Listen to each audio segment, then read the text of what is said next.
First, let's talk about your career as a coach. What, 3, 4 years as the head coach now? Just kind of, how's that adjustment been going for you, being the man in charge now? Yeah, I mean, it's always been a dream of mine when I, wrestled at the University of Minnesota, and after I graduated and got into coaching, the long-term goal of being a head coach at the University of Minnesota, my alma mater, was, like a dream come true. And so it's something obviously I've loved since I was a kid, the sport of wrestling. Now, there's a lot of different aspects of coaching beyond just going out on the match and working technique and sitting in a guy's corner, but it's one of the best jobs in the world. I got to watch these young men that come in that are extremely motivated, one of the toughest sports in the world, and I get to sit in their corner and watch these guys go out and do something and dream of winning a national title, and the highs and lows of that are pretty cool in the development of these young men. How hard is it for you to be on the sideline and not out there doing it yourself? Yeah, it's different. Like you watch coaches, they're always most of them are really animated, and in wrestling I think it's great because you see guys are actually on the side and their bodies are distorting and they're bending over and changing positions and they think they're out there wrestling half the time, which is kind of comical, but it's fun. You're on the outside, but you can still remember what it was like to be out in the center of that mat. And I know it's a lot easier on the outside looking in than it is in the guy in the middle of that tornado in the center of that mat, but it's pretty amazing. We try to remind our guys all the time that one day you'll be that guy that's on the outside, whether you're a fan watching it or a coach on the outside, and don't ever take for granted that opportunity and that moment in your life that sometimes seems so difficult, but it's some of the best times of your life. Whether it's winning and losing, it's really about this opportunity of being out there in the center and getting a chance to do something that you love. And we try to remind our guys that every single day, that this day goes by and it goes by fast, so make the most of it and make sure you enjoy it. As a coach, are there things that you've taken from the coaches who coached you? I mean, anything from Guy Melby that you're teaching these guys, or from your coaches there at Minnesota? Yeah, always. I mean, everything I've learned is from those mentors, those coaches. Guy Melby was an amazing guy in my life. He helped me get to where I am. I owe a lot to him.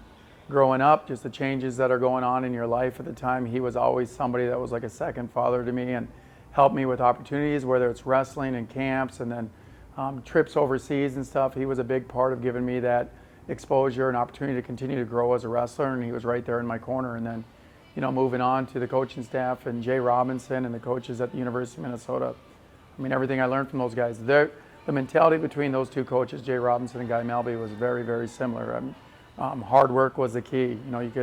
You could have talent with something that you were God-given, but you could work and continue to put time and effort in if you did things right and you took the right path, that sky's the limit. And that's what I gained from those guys. What I thought was hard work and what those guys taught me what was hard work was on two different levels, and I learned a lot from them.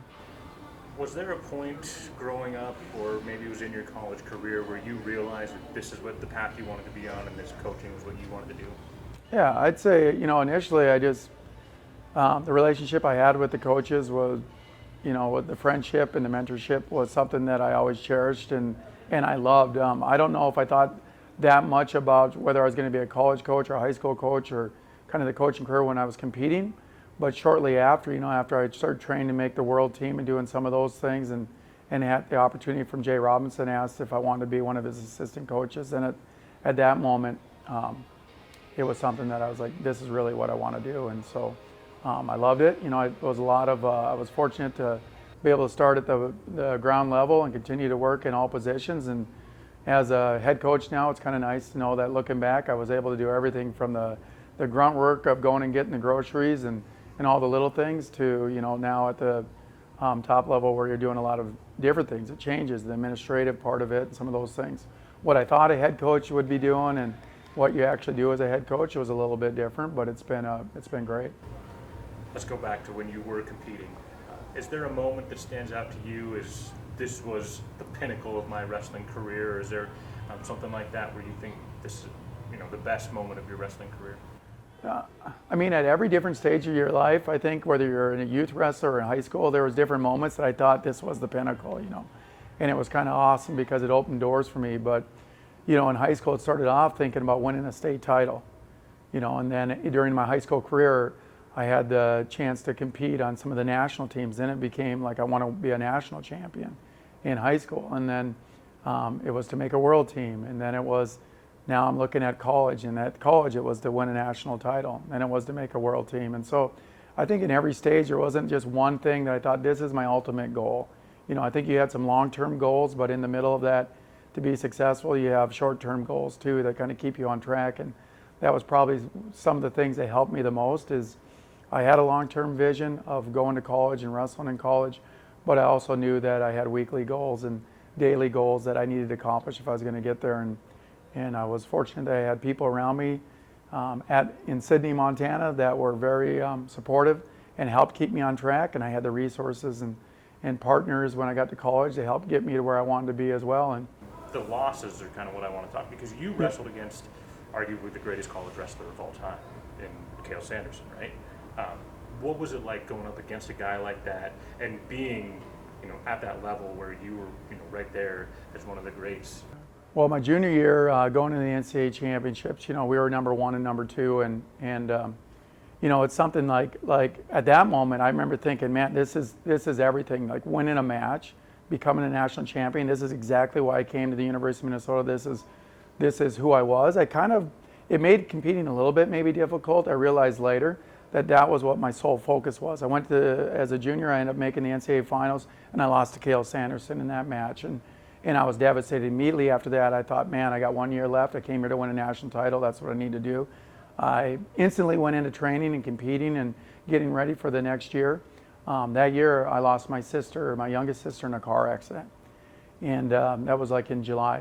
And at that moment, I started thinking, boy, I'm putting a lot of pressure on wrestling and that being my identity. And I realized there's more to life, and that I had other things that I needed to look forward to and focus on there if I wanted to be the best wrestler I could be. And it was unfortunate. I realized that with the loss of my sister, that was something that changed. And the next year, my goal was still to win a national title. But I went out and realized I was putting too much pressure on that.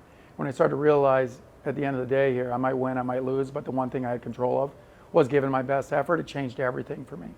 And so I'd love to go on and say my senior year, but again, my senior year, I end up wrestling Cael Sanderson in the semifinals. And I lost that match. And I came back and ended up taking third. But there wasn't any difference there. Some people said, were you upset that you didn't get on the other side of the bracket and you got a chance to meet in the finals again? And to be honest, I said the biggest thing for me was I was going out there, I knew I was going to have to beat Cael Sanderson, whether it was in the finals, semifinals, quarters, it didn't matter. My goal was to be a national champ. After I lost that match, my goal was to come back and rebound and get ready. And I think that's probably the biggest lesson that you learn in a sport like wrestling is some days you're going to win, some days you're going to lose. And when you lose, it says a lot about you. How do you respond? You see some guys, they lose a tournament that have had a lot of success, especially at the youth level, and you see the dad picks the kid up and they walk out of the tournament. They don't even finish. And I tell that same message to my guys or my kids. I said, it says a lot about who you are. When you're down, how do you respond? And so, that's one of the things that I've always carried and one of the things I always remember about this sport. And I think it teaches you a lot about life, because today's world where we think that everyone's going to get a blue ribbon and we're trying to make everything even, and sometimes in school you feel like that's the way it's taught, like everybody's the winner. I think we all realize when you get out in the real world, life isn't always that way. It doesn't treat you fairly the way that sometimes it's depicted, and that's the one great thing about sports, wrestling in particular, but every sport, it teaches these guys the personal development it gives them to realize that in life, it's not like that. Sometimes you might get a shot to the gut. You got to pick yourself back up. You got to keep going forward, and that's one of the things. And in wrestling, it's one of the biggest lessons they learn. You work hard, you go out there, you have to grind through things, but at the same time, you don't always get what you want, but you got to keep your focus moving forward and get ready for the next scramble or the next point. And if you're focused on what happened in the past, good or bad, you're probably going to fall behind. So. Yeah, to be able to go back to Sydney, especially Montana. I mean, I know you do this all over the place, but yeah, to go back where it all started for you, what's it mean to you to be able to pass that advice along and teach some of these young up-and-comers? It's just a great feeling when I go back to Sydney and a chance to maybe help at the camps and stuff, because I remember being a kid, and that's where it all started for me, and just a lot of friendships there and just a lot of relationships within the community and stuff that were developed by the sport of wrestling. So when I get a chance to go back and help them and work with them, it's a great feeling, and I look down and I get to see a lot of other kids. I'm thinking, man, maybe one of these individuals will be the next guy that I'll be recruiting here at the University of Minnesota, or the next kid that'll go on to try to make a World Olympic team, and I think that's pretty special. So it's always a good feeling to go back and reflect on the past around people that have helped me in my life, and a chance to give back and help others. I could ask you a whole bunch more questions, but I'll end with this one.